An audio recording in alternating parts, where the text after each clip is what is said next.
नमस्ते।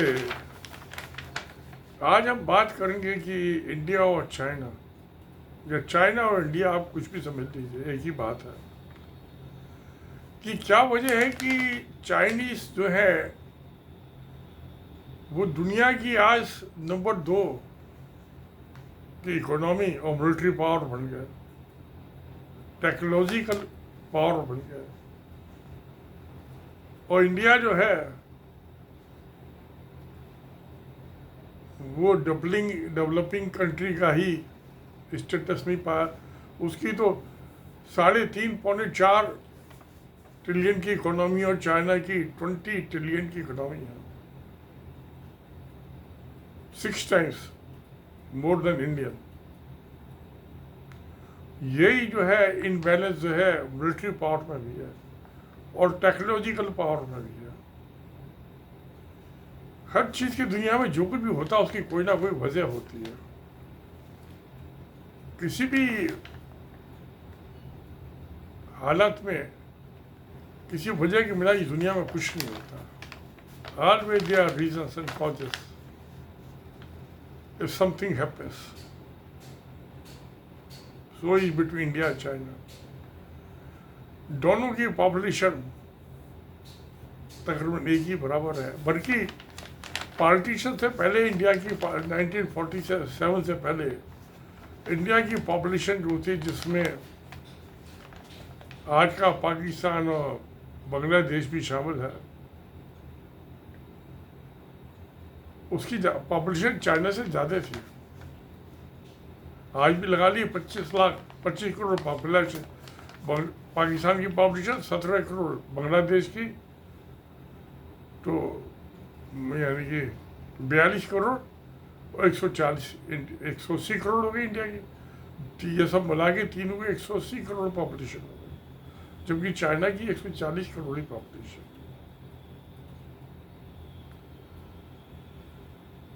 तो अब युवा क्या, अब आप इसका पिछला बैकग्राउंड देखें, हम जमीनी हकीकत देखें, तो चाइना में जो था, ये जापान ने कुछ ऑक्युपाई कर लिया था, चाइना का कुछ पोर्शन पूरा नहीं किया था, और जो चाइनीज गवर्नमेंट थी वो इंटीरियर में बैकयार्ड में आ गई थी, और जापान के दो तो उस साइड का जो किनारा था उस पर जापान का कब्जा हो गया था। बड़े अत्याचार किए उन्होंने, जो हमेशा करते हैं ऑक्यूपेशन फोर्सेस। ये कोई नई बात नहीं थी, हमेशा होता है, आज भी होता है, आगे भी होगा। तो ये 1937 to 45, इन 2 सालों में जो था, ये एक यूनाइटेड फ्रंट था, नेशनलिस्ट पार्टी, वो जिसको KMT बोलते हैं, कॉमितांग, जो थी ये चांग काई शेक की, और कम्युनिस्ट पार्टी माओ तुसे तुम की। कम्युनिस्ट पार्टी की 1920 में फाउंडेशन लिखी गई थी रशियन हेल्प से। उस टाइम में नहीं, सोवियत यूनियन कहलाता था, उसकी मदद से। और इंटरनेशनल कम्युनिस्ट जो ऑर्गेनाइजेशन था उसका अहम पार्ट था चाइना। तो कम्युनिस्ट पार्टी और ये नेशनलिस्ट पार्टी चांग काई शेक, ये दोनों मिलकर यूनाइटेड फ्रंट बनाया और जापानियों के खिलाफ लड़े। 8 साल लड़ते रहे, 8 ईयर्स, और फिर जापानियों उसको वापिस भेज दिया, भगा दिया। भेज क्या दिया, अपने आप कौन जाता है, ना आता जाता बिना लड़ाई के। लड़ाई के बाद ही आते हैं और लड़ाई के बाद ही जाते हैं वापिस। जापान को हरा दिया, वापिस चला गया। तो अब जब 1945 में जापानीज का ऑक्यूपेशन ख़त्म हो गया, तो चाइना में उसके बाद ये आपस में लड़े, चांग काई शेक और माओ तुसे तुम।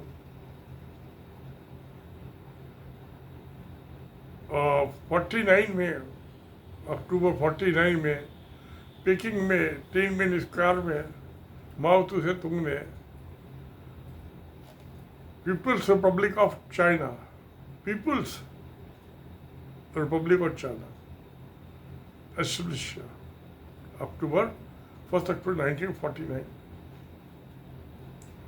और जो चांग काई शेख साहब थे वो फॉर्मोसा में चले गए और वहाँ जाके उन्होंने, जिसको आज ताइवान बोलते हैं, वो वहाँ जाके जो थे वो अपनी सरकार बना ली उन्होंने और चल रही है आज भी। अब चाइना तो जो है वो तो उसको अपना ही कब्जा मानता है वो अपना, तो उसने जो था रिपब्लिक ऑफ चाइना, तो जो मेनलैंड पे पीपल्स रिपब्लिक ऑफ चाइना और जो ताइवान में है वो है रिपब्लिक ऑफ चाइना। तो एक शब्द पीपल्स और रिपब्लिक, रिपब्लिक तो वो है वो भी पीपल्स रिपब्लिक। खैर ये इसमें नाम से कोई ज़्यादा फर्क नहीं पड़ता। आज दुनिया जो है चाइना को ही पूरा मानती है, वन चाइना। कुछ सिर्फ लोगों के दिमाग में टू चाइना का भूत है जो कि गलत है। और एक ना एक दिन जो है जो ताइवान में है तो सभी चाइनीज 20 लाख 2 मिलियन जब कम्युनिस्ट पार्टी ने ऑक्यूपाई अपना पीपल्स रिपब्लिक, और चाइना तो 2 मिलियन 20 लाख आदमी मिलियन चाइना छोड़ के ताइवान चले गए 1949 में, और वो वहीं जाके बस गए। बड़ा अच्छा एडवांस है, सुखी है, वो अपनी सरकार चला रहे हैं, उनकी मर्जी है, जो चाहे वो करे। तो अब आप ये देखिए बैकग्राउंड क्या था कि जब चाइना जो है 1937 से लगा के और 1949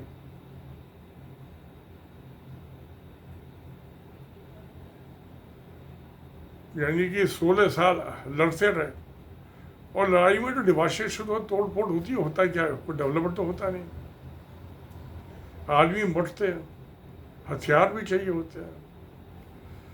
तो कुमितांग को अमेरिका ने हथियार दिए थे और कम्युनिस्टों को सोवियत यूनियन ने दिए थे, लड़ने वाले आपसी थे। एक भाई को यूएस ने हथियार दे दिए, दूसरे भाई को जो है उसने यूनाइटेड स्टेट्स ने दे दिए। मरने वाले वही थे चाइना, हथियार दो अलग अलग पार्टियों से आए थे, प्रॉक्सी वार। खैर तो अब चाइना की क्या हालत थी 1949 में, टोटल डिवाल्यूशन, कोई गवर्नेंस का सिस्टम नहीं, कोई कॉन्स्टिट्यूशन नहीं, रेलवे ट्रैक जो था सिर्फ 20 किलोमीटर का था जब 1949 में अक्टूबर में कम्युनिस्ट रूल हुआ चाइना पे मेनलैंड। आप दूसरी तरफ इंडिया में आइए, इंडिया में भी 1947 से 47 से पहले जो था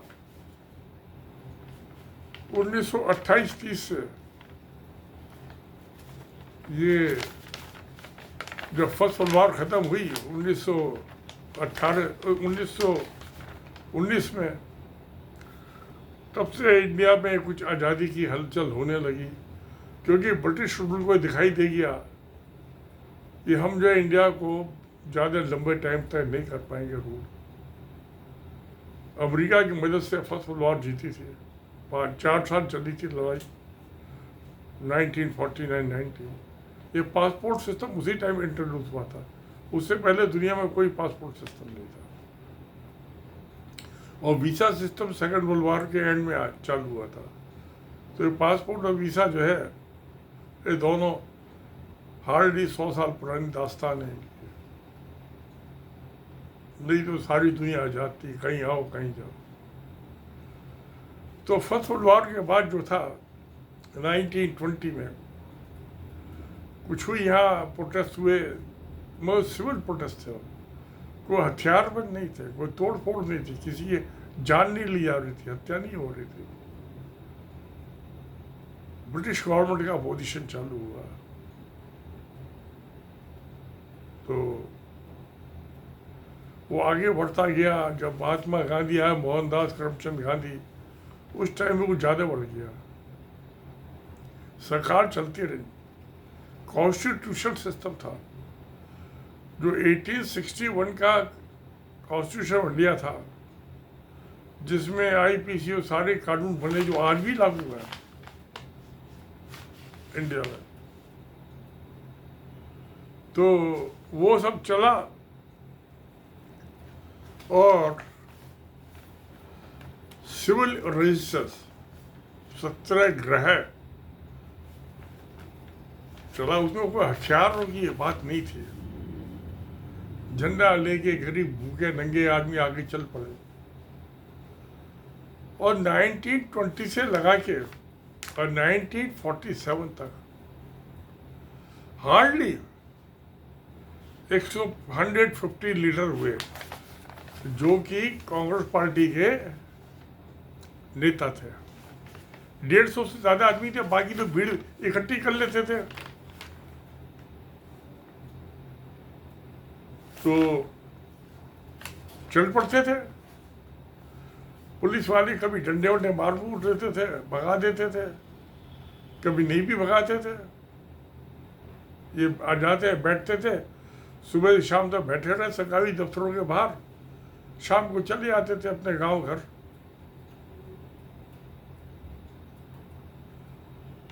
तोड़ फोड़ की ऐसा कोई बम मारी हो, गोली चली हो, ऐसा नहीं हुआ।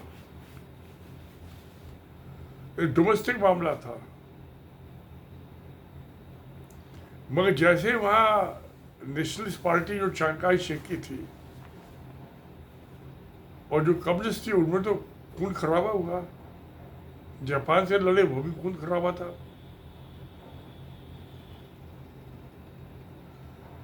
मगर वहां नेशनलिस्ट पार्टी क्यों हार गई?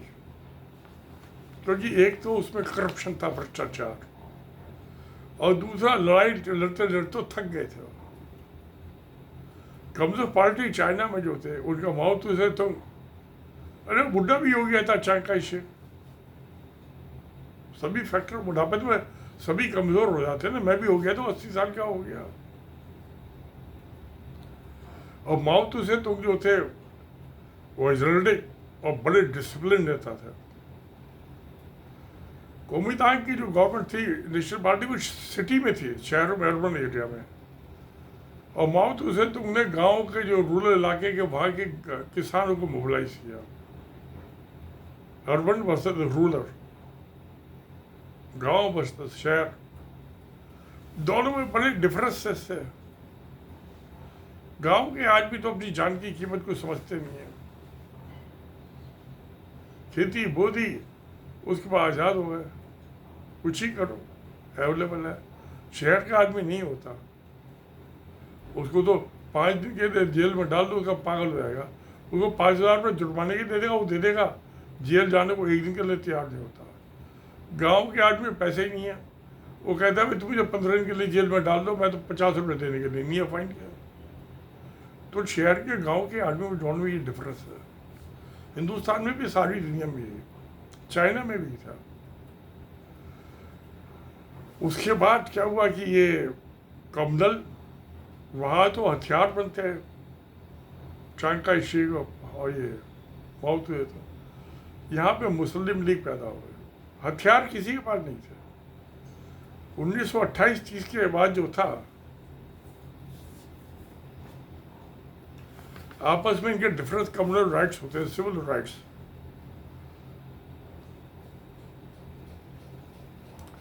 और आमतौर से उसको जो था मुसलमानों ने चालू किया था,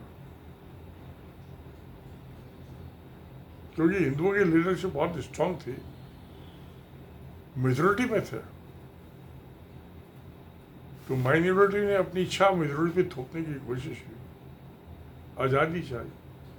आखिर में क्या 1947 में पार्टीशन हो गया, पाकिस्तान बन गया, इंडिया बन गया। चलो कोई बात नहीं, ऐसा होता रहता है हिस्ट्री में। तो एक तरफ तो चाइना जो था 1 अक्टूबर 1949 में पीपल्स रिपब्लिक ऑफ चाइना बन गया, और पीपल्स रिवोल्यूशन आर्मी PLA वो कम्युनिस्ट पार्टी का हिस्सा थी, वो बनी। और तो पीपल्स रिपब्लिक ऑफ चाइना और पीपल्स रिवोल्यूशन आर्मी PLA, आज़ादी तो उसी ने लड़ाई के लिए। इंडिया में आर्मी का था, एक ऑर्गेनाइज ट्रेंड आर्मी थी, जो कि ब्रिटिश आर्मी थी। वो इंडिया को डिवीज़न हो गया, 1/3 पाकिस्तान चली गई, 2/3 इंडिया में रह गई। हथियारों का भी ऐसे डिवीज़न हुआ पीसफुली, आर्मामेंट का, क्योंकि सेकेंड वर्ल्ड वॉर में बहुत आर्मामेंट हो गया था, तो इकट्ठा और तजुर्बा भी हो गया था लड़ने का। और एक कॉन्स्टिट्यूशन इंडिया 1935 का जो गवर्नमेंट इंडिया एक्ट 1935 और कॉन्स्टिट्यूशन इंडिया 1934, यही सब कॉन्स्टिट्यूशन, सब कानून वही था।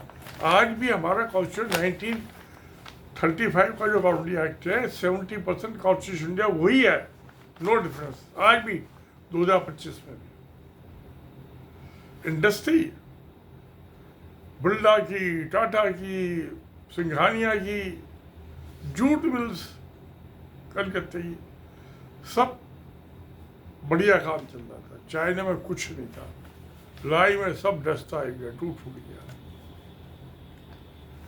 तो ये दो डिफरेंस है। तो मैं इसके आपको बता रहा हूँ, ये पिछले 17 मिनट में एक्सप्लेन कर रहा हूँ कि चाइना बिल्कुल राख से उठा और इंडिया जो था पहली हायर स्टेज पर था। उसके बाद कैसे इसमें चेंज हुआ,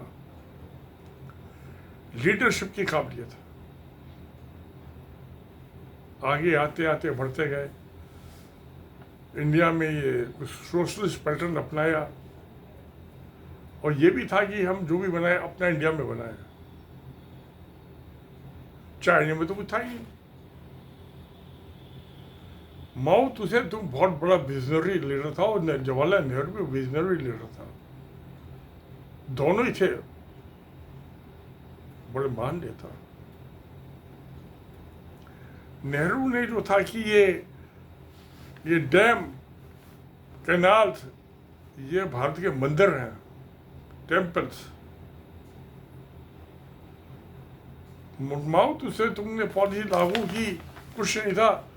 हर गाँव जो विलेज पंचायत थी कि मैं मिट्टी खोद के और सड़क पे डाल दो, साइड में वाइट कर दो, लेबर को एम्प्लॉयमेंट मिला, और उनको सबको खाना, और 1 साल में 2 कट्टे सीमेंट, क्योंकि कलवर्ट, छोटी मोटी पुलिया बनानी हो, ब्रिज बनाना हो, कलवर्ट, तो उसके लिए पक्का। पहले 5 साल ये फेज चला। यहाँ हिंदुस्तान में भी जो था, ये श्रमदान से सड़कें बनी, जो नहर थी, कैनाल थी, उनके बैंक पे जो थे, श्रमदान से सड़कें बनी, पक्की सड़कें बनी। चाइना में भी ऐसा ही हुआ, आदमी को एम्प्लॉयमेंट देने के लिए, तो अपना श्रमदान दो, लेबर डोनेट करो। जमीन के लिए आचार्य विनोबा भावे ने भूदान करो, बड़े बड़ी जमीन अपनी जमींदान में दो, जिससे गरीब आदमी को बांटा जा सके, दिया जा सके। तो आचार्य विनोबा भावे जो गांधी जी के भक्त थे, यहाँ सब काम जो था नॉन वायलेंट फैशन में अशांतिपूर्ण हुआ, जनता को साथ लेके हुआ। चाइना में ऐसा नहीं हुआ। उन्हें क्योंकि डिसिप्लिन, अनुशासन, माओ तुझे बड़े डिसिप्लिन आदमी थे। और क्या हुआ, उसकी थिंकिंग बड़ी। रेड स्टार एक किताब मैंने पढ़ी थी, जो एक अमेरिकन ऑथर था, मुझे उसका नाम याद नहीं है, बहुत पहले की बात हो गई, जब मैं स्टूडेंट होता था। उसने माओ तुझे तुमसे तकरीबन 20 मीटिंग्स थी उनकी पॉलिसी को समझने के लिए, और उस पर उसने किताब लिखी रेड स्टार। चाइना के झंडे में लाल झंडा, उसमें एक स्टार भी बने हुए है ना, एक बड़ा है।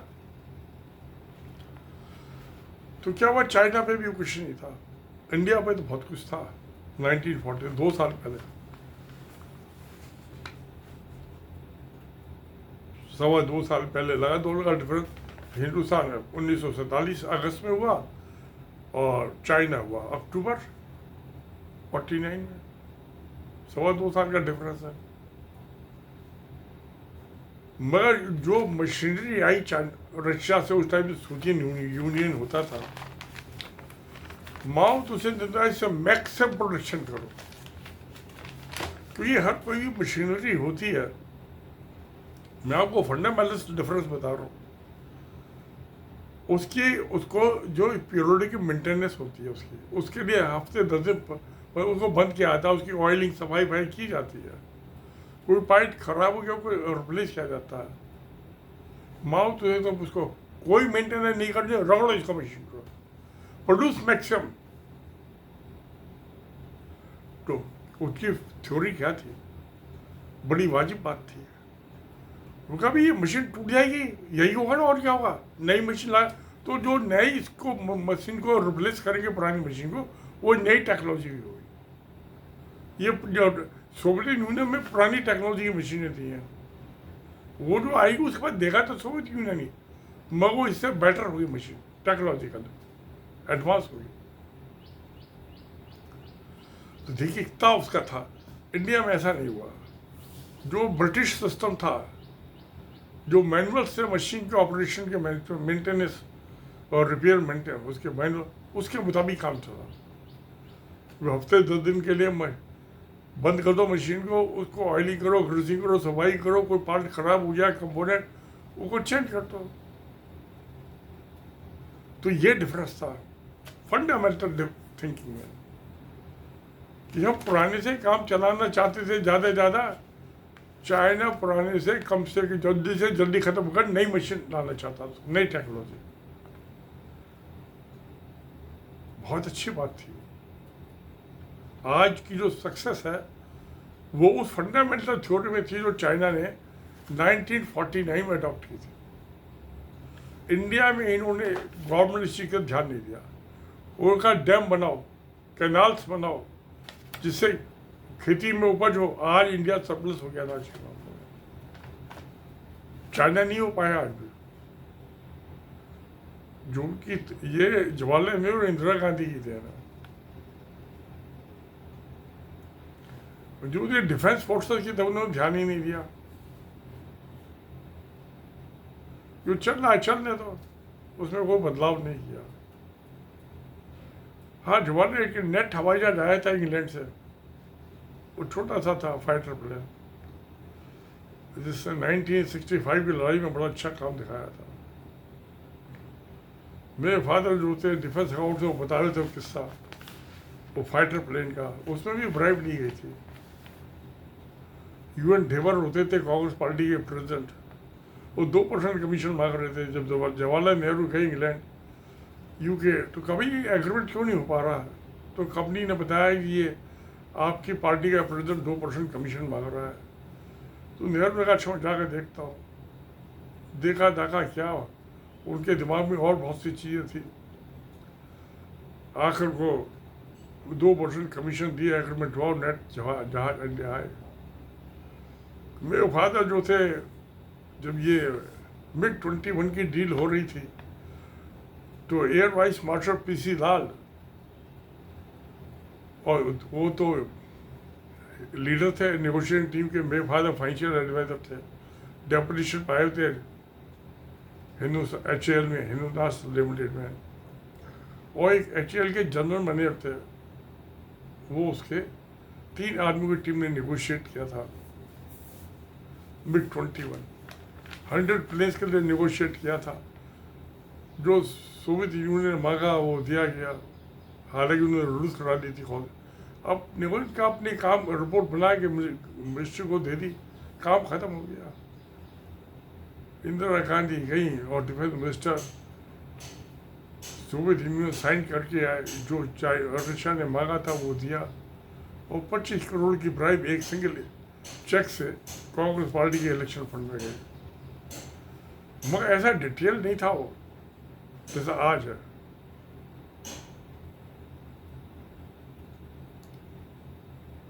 तो चाइना में ये चीज़ नहीं हुई। हालांकि अब वहाँ पे भी करप्शन हो रहा है, वहाँ बड़े से बड़े मिनिस्टर को। इंदिरा गांधी ने भी केडी मालवीय होता था, केशव देव मालवीय होते 20 और 30 लाख की रिश्वत लेती है बर्डन कंपनी, स्वराज कंपनी से माइनिंग की थी उड़ीसा में। इंदिरा गांधी ने कैबिनेट से निकाल दिया था उसे।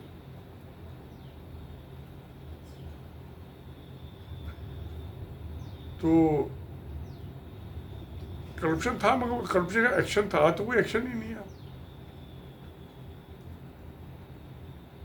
ये सब चला तो, मगर मैं ये यानी मैंने आपको बैकग्राउंड एक्सप्लेन किया इसमें।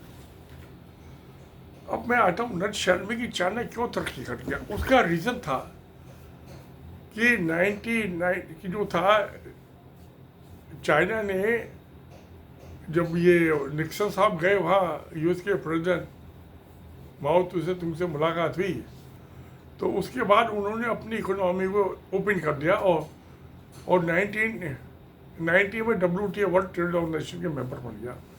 तो उन्होंने 1980 में अपनी इकोनॉमी को ओपन कर दिया, वर्ल्ड ट्रेड से जोड़ दिया। इंडिया ने वही चीज़ उसके 10 साल बाद 1990 में की, जब PV नरसिम्हा प्राइम मिनिस्टर थे। तो 10 साल का ये लैग टाइम हो गया, दोनों का पिछड़ गया 10 साल इंडिया।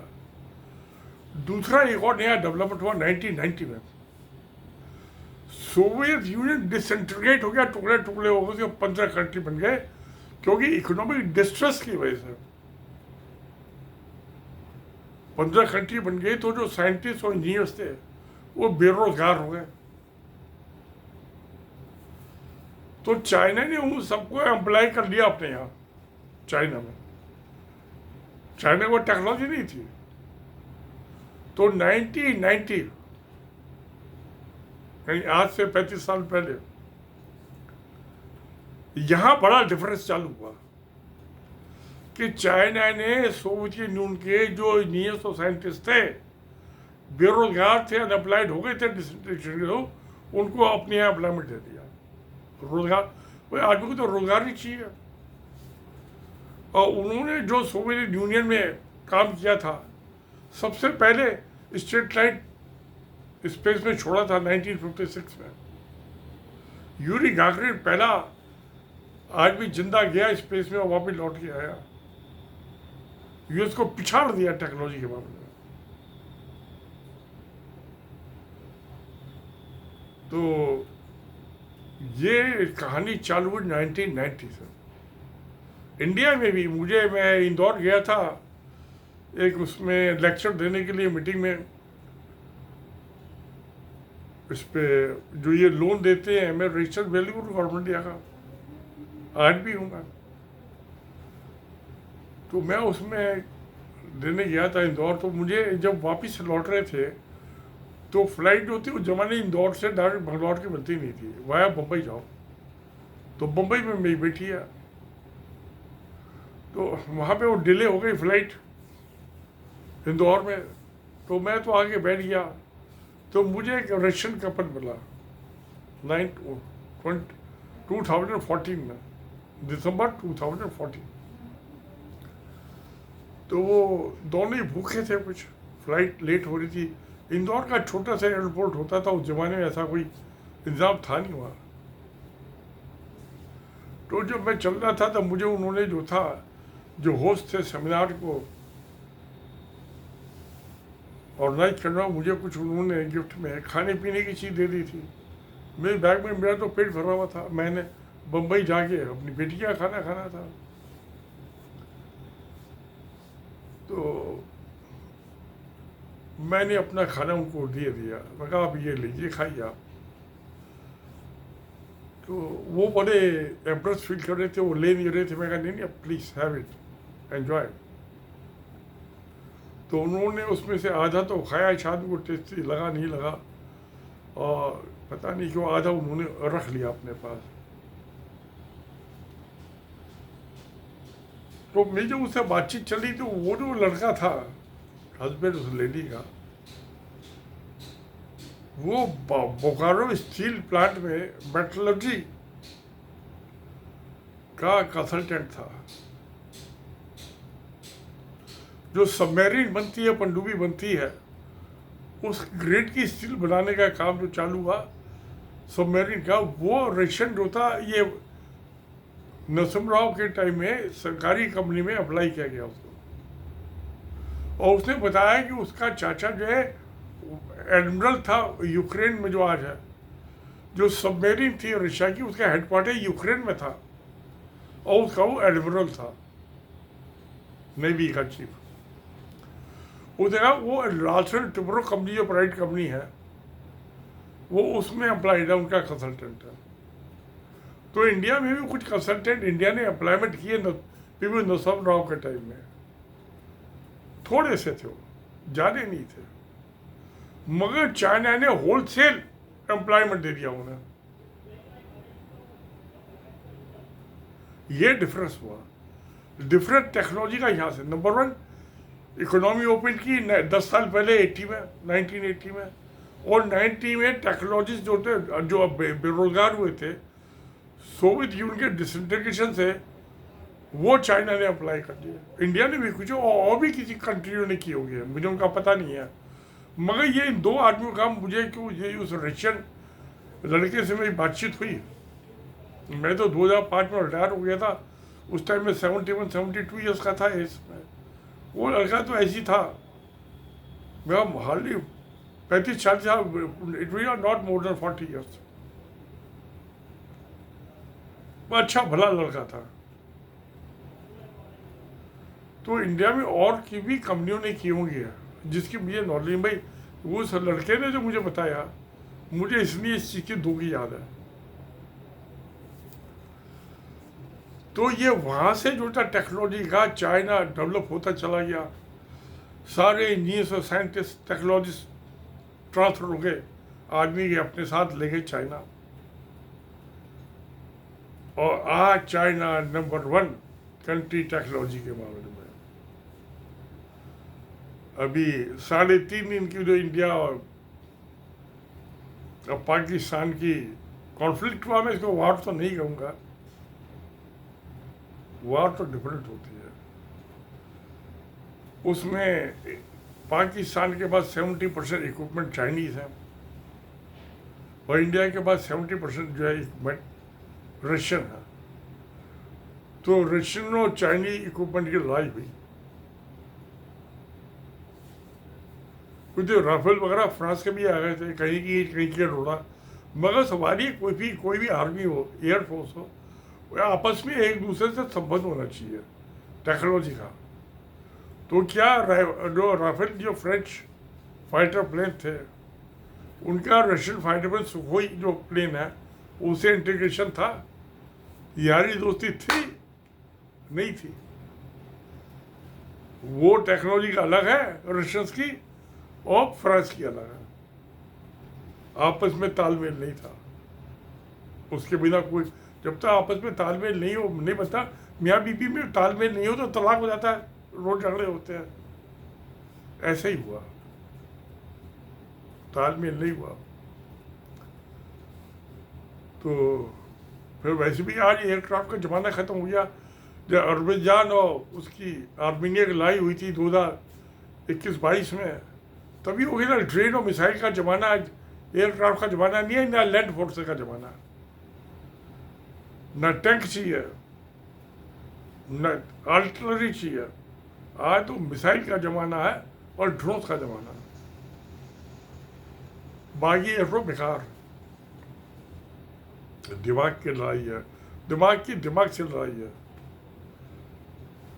तो प्यार है दोस्तों, ये वहाँ से जो 1991 में जो रशिया का डिसइंटीग्रेशन हुआ, उसने चाइना के बहुत ताकत दे दी, उन्होंने आदमियों को एम्प्लॉयमेंट दी। और क्योंकि उस जो पहले चाइना शुरू से ही 1949 थी, उससे पहले कम्युनिस्ट पार्टी को जो थे, जब ये जापानियों को चले गए थे 1945 में, और कोमितांग और कम्युनिस्ट पार्टी वाले लड़ रहे थे, उसी डिमांड में रशिया हथियार दे रहा था। तो उनका संबंध बहुत अच्छा था, बहुत क्लोज कोऑर्डिनेशन था।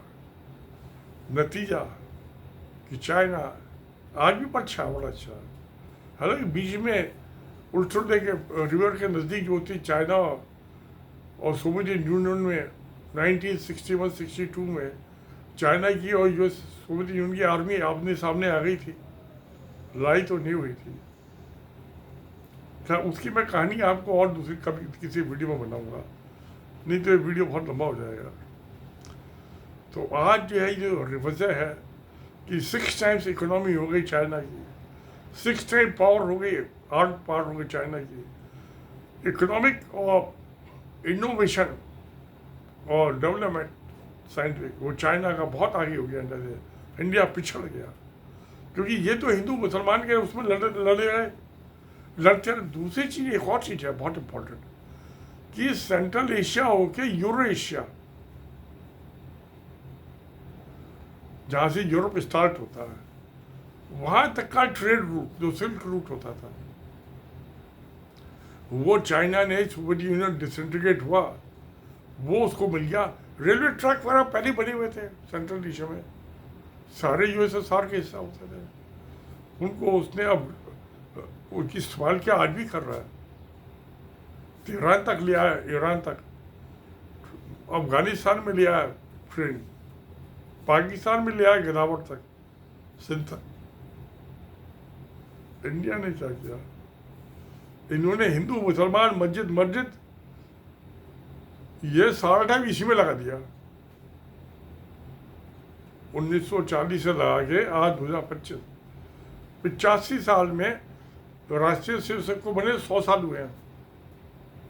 जब 1925 में राष्ट्रीय शिव संघ की एस्टेब्लिशमेंट हुआ था नागपुर में, तो 1925 में मुस्लिम ब्रदरहुड का इजिप्ट में जन्म हुआ था।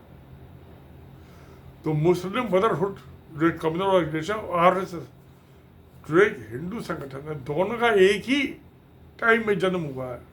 मुस्लिम ब्रदरहुड कायरो इजिप्ट और मिस्र और इंडिया में ये राष्ट्रीय सेवा संघ। उससे पहले हिंदू महासभा का भी हो गया था 1915 में। तो ये हिंसा इत्या हिंदू मुसलमान, अब बीच में आ गया पाकिस्तान 47 के बाद, तो इंडिया डिस्कनेक्ट हो गया सेंट्रल एशिया और यूरो एशिया से, तो कुएं का मेंढक बनकर रह गया। इसलिए डेवलपमेंट नहीं हो पा रहा, क्योंकि इंटरनेशनल ट्रेड जब पाकिस्तान नहीं था, अफगानिस्तान में इंडिया का पार्ट था, औरंगजेब के लगा के चंद्रगुप्त मौर्य से, तो इंटरनेशनल ट्रेड में इंडिया का हिस्सा 23%, 23% था। अब ये पाकिस्तान से, क्योंकि हिंदू मुसलमान में गाली दे रहे मुसलमान के बिना, इनको रोटी हजम नहीं होती, तो इंडिया का हिस्सा 3%, 23% से घट के 3%। तो इंडिया का जो नेचुरल ट्रेड रूट है नॉर्थ इंडिया का, वो via Pakistan, Afghanistan, central Asia, वो इंडिया ने हिंदू मुसलमान मस्जिद के चक्कर में मन खो दिया। अभी भी वो लागू है। पाकिस्तान कनेक्टेड है अफगानिस्तान और सेंट्रल एशिया से और यूरो एशिया से। तो अगले 10 साल में पाकिस्तान जो है वो डेवलप कंट्री बन जाएगा और इंडिया वही बैकवर्ड की बैकवर्ड रहेगा, चूहट खुली बना रहेगा। और चाइना बहुत बड़ा फैक्टर है साउथ एशिया में, वो कभी ऐसी हालत क्रिएट करेगा कि इंडिया चाइना के अच्छे संबंध हो ही ना। यूएस भी यही करेगा, क्योंकि यूएस ने बहुत कोशिश की कि इंडिया डेवलप हो और चीन का मुकाबला करे, उसके पैरेलल खड़ा करने की कोशिश की, फेल हो गया।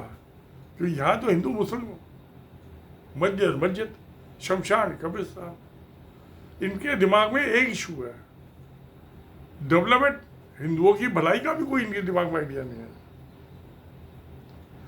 तो मुझे तो दिखाई दे रहा है कि अगले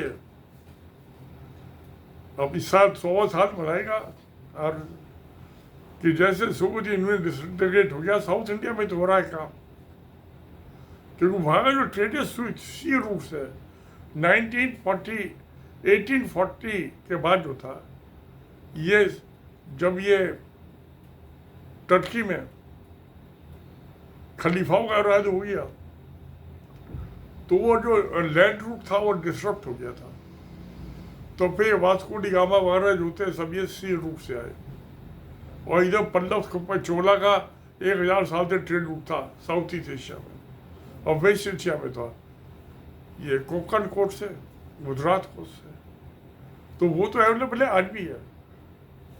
वो जो नॉर्थ इंडिया का है जो मास है, तो 60% जहाँ पॉपुलेशन है उसका ट्रेड रूट से पाकिस्तान के थ्रू हो सकता है। तो मुझे लग रहा है कि south of Vindhyachal, south of Narmada, ये डिवीजन होगा ड्यू टू इकोनॉमिक रीजन, जिस वजह से सोवियत यूनियन का डिसइंटीग्रेशन हुआ था, उसी वजह से इंडिया का भी होगा टुकड़े टुकड़े, और साउथ होगा नॉर्थ होता होगा, और नॉर्थ से वही सुअर खुड्डी में फंसा रहेगा कि वो पाकिस्तान के थ्रू ये कर नहीं सकते संबंध। और जो पाकिस्तान से अब संबंध, तो मुसलमानों से अच्छे संबंध बनाने पड़ेंगे। मुसलमानों से संबंध बनाए तो राष्ट्रीय सेव की अध्यात्म हो जाएगी, खुदकशी हो जाएगी। आरएसएस कभी हिंदुओं से अच्छे, मुसलमानों से अच्छे संबंध नहीं बनाएगा। बिना मुसलमानों के आरएसएस जी नहीं सकता, उसकी लाइफ लाइन है anti Muslim, anti Christian, anti Sikh, इनकी हत्याएं करो। टेरर हब बन चुका है इंडिया। इंडिया ने टेररिज्म एक्सपोर्ट किया है, कनाडा निजर की हत्या की, यूएस पन्नू की हत्या करने को की, ऑस्ट्रेलिया में एंटी सिक्योरिटी वहां करा है, न्यूजीलैंड में करा है। तो एक्सपोर्ट हब बन गया इंडिया। इंडिया से एक्सपोर्ट एक ही चीज हो रही है, टेररिज्म, और इंडिया में तो हो ही रहा है। वो मैंने आपको पहले 2 वीडियो में 28 मई के और 3 जून के 2 वीडियो में बताया था। 2 जून में ईसाइयों के खिलाफ जो हत्या, और जो 28 मई के में बताया था मैंने जो मुस्लिम हिंदुओं के खिलाफ, हिंदू को मार रहा है। आज दुनिया का सबसे बड़ा टेरर ऑर्गेनाइजेशन राष्ट्रीय सेवा संघ, एक्सपोर्ट हब गवर्नमेंट इंडिया। तो प्यारे दोस्तों, ऐसी हालत में क्या आप समझते हैं कि इंडिया तरक्की करेगा? तरक्की के लिए डेवलपमेंट, शांति, अहिंसा, जब पीस होती है, अमन चैन होती है, तब कोई कम्युनिटी आगे बढ़ती है, कंट्री आगे, जो हिंदुस्तान में नहीं है। यहाँ ऐसी फॉल्ट लाइन बना रखी है राष्ट्रीय सेवा संघ में, आपने जितना कहो उतना तोड़ा। तो चलिए दोस्तों, आज काफ़ी लंबा हो गया, तो फिर सत्यमेव जयते, नमस्कार, धन्यवाद।